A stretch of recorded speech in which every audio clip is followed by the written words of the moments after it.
हमारे दादाजी जब चर्चा करते हैं इमरजेंसी की तो बड़े दुख में होकर उसको चर्चा करते हैं कि उस समय एक ऐसी स्थिति आई जब संघ पे प्रतिबंध लगा दिया और ऐसे ऐसे संगठनों पे प्रतिबंध लगा दिया जो सनातन के लिए काम करते थे। तो हम अपने समय पे जाके हम इसको बड़े गर्व से कहेंगे कि हमारे समय पे एक ऐसा प्रधानमंत्री आया था जिन्होंने सनातन धर्म को इस मजबूत उस पर राह पे लाके खड़ा किया था। हमारे संघ में तो एक नारा है, संगठन बढ़े चलो सुपंथ पर बढ़े चलो, भला हो जिसमें देश का वो काम सब किए चलो, मुख पे जाति पंथ की ना बात हो, भाषा प्रांत के लिए कभी ना रक्तपात हो। जो कुछ समय पहले राम को काल्पनिक बताकर जिसके आगे 25-25 16-16 वकील खड़ा करते थे, आज वो इस बात से नाराज है कि रामलीला का मुझे निमंत्रण नहीं दिया, रामलीला का मुझे पास नहीं दिया। तुम्हें किस लिए चाहिए भाई पास? ये तो काल्पनिक है, ये तो एक पिक्चर है, इसको देख के क्या करोगे? लेकिन जो राहुल गांधी राम को नहीं मानते थे, काल्पनिक मानते थे, आज वो राम नाम की जप माला जप रहे हैं। तो इससे बड़ा परिवर्तन हिंदुस्तान में तो मैंने देखा नहीं है इससे पहले। और सर आपका नाम क्या हुआ? मेरा नाम भारत है। 550 साल बाद जो आज जीत मिली हमें, रामलला की प्राण प्रतिष्ठा की जाएगी, कैसा लग रहा है? पहले आप ये बताइए। रतन जी ने आपको विस्तार में बता ही दिया है। मेरा मन दुखी इसलिए होता है कि हमें 550 वर्ष बड़ा सुनने में बड़ा छोटा सा लगता है, लेकिन 550 वर्ष में हमारे कितने सनातनी भाइयों ने उस मंदिर के लिए जो अपनी जान की आहुति दी, उसको बड़ा सोचना पड़ेगा।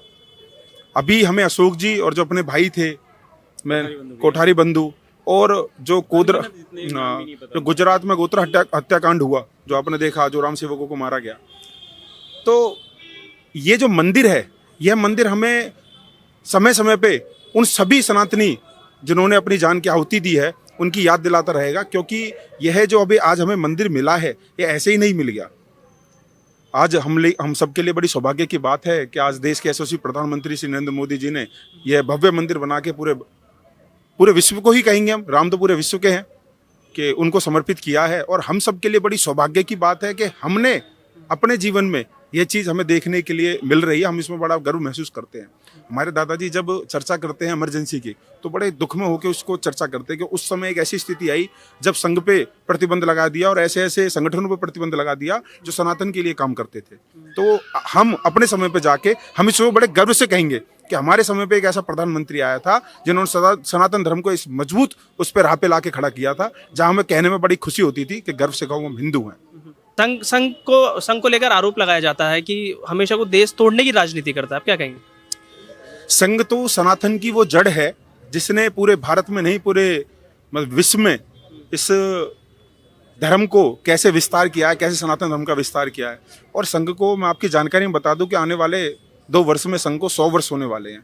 अगर ये तोड़ने की राजनीति करता, ये लोगों को बांटने की राजनीति करता, तो 100 वर्ष पूरे नहीं होते। हमारे संघ में तो एक नारा है, संगठन बढ़े चलो सुपंथ पर बढ़े चलो, भला हो जिसमें देश का वो काम सब किए चलो, मुख पे जाति पंथ की ना बात हो, भाषा प्रांत के लिए कभी ना रक्तपात हो। हम तो ये कहते हैं भाषा के लिए कभी रक्तपात नहीं होना चाहिए, कभी जात पात की बात नहीं होनी चाहिए। आज यह संघ का कार्यक्रम था, आपने देखा क्या? कभी आपने देखा कोई ऊपर बैठा था या कोई नीचे बैठा था? हर एक जाति का वर्ग, हर एक उसमें अपना नीचे बैठा हुआ था। तो संघ में तो कभी भी ये जाति की, धर्म की, भाषा की, क्षेत्र की बात होती ही नहीं है। और संघ ही है कि जिसकी ये डालियां हैं, ये बजरंग दल, विश्व हिंदू परिषद और अखिल भारतीय, जो हर एक क्षेत्र में काम कर रही है। तो ये जो आज हमारा सनातन धर्म बचा हुआ है, हमारा राष्ट्र बचा हुआ है, हमारी संस्कृति बची हुई है, तो इसका पूरा का पूरा श्रेय जो जाता है वो राष्ट्रीय स्वयंसेवक संघ को ही जाता है। मैं एक सवाल पूछना चाहूँगा। जब एक पल्ली के नीचे भगवान राम को एक छोटी सी जगह दी गई थी, वहाँ से लेकर आज भव्य राम मंदिर बन रहा है, तो राहुल गांधी राम, सिया राम, सीताराम में फ़र्क बताते हैं। और एक टाइम ऐसा था कि 25 वकीलों की जो पूरी टीम है वो खड़ी कर दी गई थी और भगवान राम को काल्पनिक बताया गया था, और आज बोल रहे हैं कि न्योता भी नहीं मिला है। ऐसा है, मैं इनका दर्द निकल के आ रहा है। जो कुछ समय पहले राम को काल्पनिक बताकर जिसके आगे 25-25 16-16 वकील खड़ा करते थे, आज वो इस बात से नाराज है कि रामलीला का मुझे निमंत्रण नहीं दिया, रामलीला का मुझे पास नहीं दिया।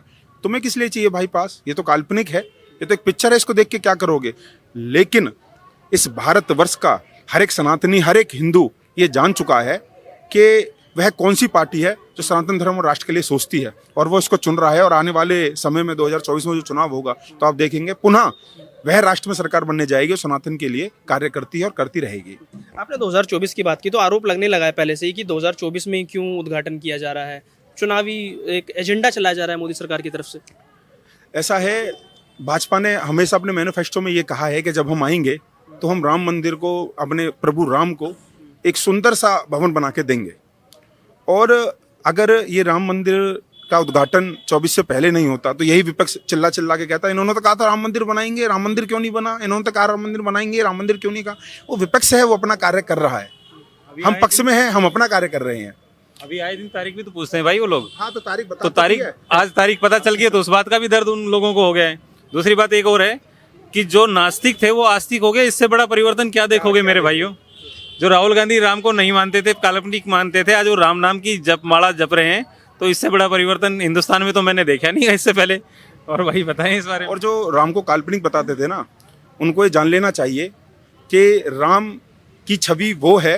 राम कोई, हम ये ना कहते दशरथ पुत्र नंदन राम, वो राम एक विचार है जो हमें बताता है कि श्रेष्ठ भाई कैसे हो सकता है, श्रेष्ठ पुत्र कैसे हो सकता है, कि एक व्यक्ति श्रेष्ठ मर्यादा पुत्र कैसे हो सकता है। जब हम उनके जीवन की हम रामचरितमानस को पढ़ते हैं या अभी दशहरा हुआ उससे पहले जो रामलीलाएं हुए हैं, तो हम उससे पता लगता है कि एक श्रेष्ठ व्यक्ति कैसा रह सकता है। उनको भगवान का दर्जा ऐसे ही नहीं दिया, उनके विचारों से, उनकी छवि से, उनके व्यवहार से, उनके आचरण से उनको भगवान का दर्जा मिला है। और जो राम का विरोध करते हैं ना, वो वही विरोध कर सकते हैं जो मुगलिया सल्तनत को मानते होंगे, मुगलिया काल को जानते होंगे, जिनमें भाई का सर कलम करके और पेश कर दिया जाता था पिता के सामने।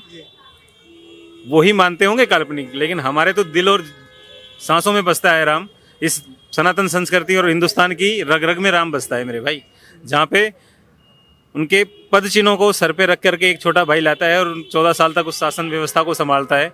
वो एक त्याग की भावना जो हमारे भारत संस्कृति ने सिखाई है हमें, उसको एक बार पुनर्जीवित होने का मौका मिला है। हम मुगलिया सल्तनत की जो विचारधारा थी उससे छूट के आए हैं। हमारी 20, 25, 50 पीढ़ियाँ निकल गई यार। 500, 550 सालों में हमने, हमारे बुजुर्गों ने कितना कष्ट झेला इस बात का। तो उस पीड़ा को उन्होंने एहसास नहीं किया जिन्होंने इस सत्ता को संभाल के रखा, हिंदुस्तान का जिन्होंने आरंभ किया एक स्वतंत्र हिंदुस्तान का। क्या उनके दिल में ये टीस नहीं थी? क्या हिंदुस्तान के किसी सनातनी भाई की भावना से वो आहत नहीं हुए? मैं उन बड़े नेताओं के बारे में कहूँगा जो प्रथम देश के राष्ट्रपति, प्रधानमंत्री है, जो भी शासन सत्ता संभाला जिन्होंने। तो इन्हीं बातों के साथ हम अपने विचारों का भी विराम दें तो ज़्यादा बेहतर रहेगा। इसमें कुछ राजनीति वाली बातें ज़्यादा खड़ी हो जाएंगी फिर। मेरा एक आखिरी सवाल होगा। भ्रष्टाचार को लेकर आरोप, बीच में खबरें भी आई थी कि राम मंदिर का जो फंड आया उसको लेकर उसमें भ्रष्टाचार और उसमें पैसा खाया गया, क्या कहेंगे? अच्छा, वो राम मंदिर के लिए जो फंड आया था वो किसका था? सरकार का था या किसी विपक्ष ने दिया था? वह सब उन सनातनी भाइयों का था जिन्होंने अपनी जेब से 10, 100, 1000, लाख रुपए करके उस राम मंदिर के लिए दिया था। और जो पैसा देता है ना, हिसाब उसको मानना चाहिए, लेना चाहिए। जो पैसा आज तक हिसाब क्या लेना? आज तक कोई सनातनी भाई आकर के ये कहता हो कि भाई राम मंदिर पे जो पैसा लगा उसमें घपलाबाजी हो गया है, कुछ गलत काम कर दिया है, तो कहने का अधिकारी है। इनके ये कौन है हिसाब मांगने वाले यार? किन्होंने बुला लिया इनको?